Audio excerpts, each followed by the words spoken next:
মুখ্যমন্ত্রীর কুরুচিকর মন্তব্যের প্রতিবাদে ধিক্কার ও প্রতিবাদ সভা দুবরাজপুরে। ভারত সেবাশ্রম সংঘ, রামকৃষ্ণ মিশন, ইসকন সহ ভারত সেবাশ্রম সংঘের কার্তিক মহারাজকে রাজ্যের মুখ্যমন্ত্রী কুরুচিকর এবং অপমানজনক মন্তব্য করার জন্য রাজ্য জুড়ে চলছে প্রতিবাদ সভা ও ধিক্কার মিছিল। বীরভূমের দুবরাজপুর পৌর শহরের পাহাড়েশ্বর শিব মন্দির প্রাঙ্গণে বিশ্ব হিন্দু পরিষদের দক্ষিণ বীরভূম জেলা শাখার উদ্যোগে আজ 24শে মে বেলা 10টা নাগাদ একটি প্রতিবাদী ধিক্কার সভা অনুষ্ঠিত হয়। বীরভূমের বিভিন্ন প্রান্তের সাধু সন্ত সহ দুর্গাপুর থেকে এদিন মহারাজরা উপস্থিত ছিলেন। এই তথ্য জানিয়েছেন উদ্যোক্তাদের অন্যতম বিশ্ব হিন্দু পরিষদের দক্ষিণ বীরভূমের দায়িত্বে থাকা সরোজ সাঁই।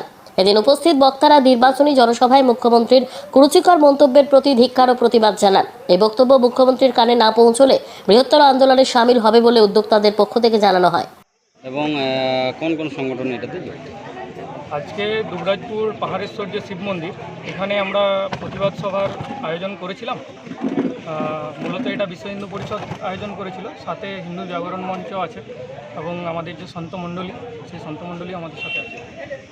আচ্ছা, মূলত কারণটা কি আজকে? কারণটা আমাদের বেলেডাঙ্গায় যিনি মহারাজ আছেন, পরিত্যানন্দজি মহারাজ, কার্তিক মহারাজ, ওনার ওপর যে রাজ্য সরকারের তরফ থেকে বা মাননীয় মুখ্যমন্ত্রীর তরফ থেকে যে কুরুচিকর মন্তব্য করা হয়েছিল, তার পরিপ্রেক্ষিতে আজকে এই প্রতিবাদ সভার আয়োজন আমাদের করা হয়েছে।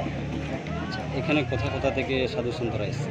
এখানে বিভিন্ন জায়গার সাধু সন্তরা আছেন, দুর্গাপুর থেকে এসেছেন, বীরভূমের বিভিন্ন জায়গা থেকে সাধু সন্তরা এসেছেন।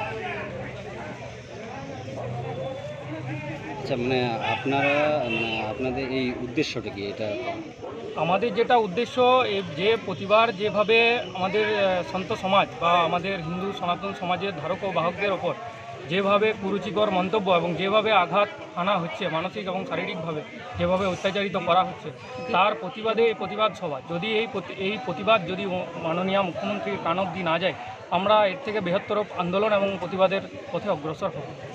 আপনার নাম?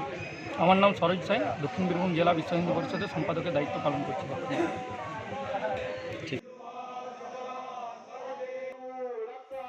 Bureau report, news today live.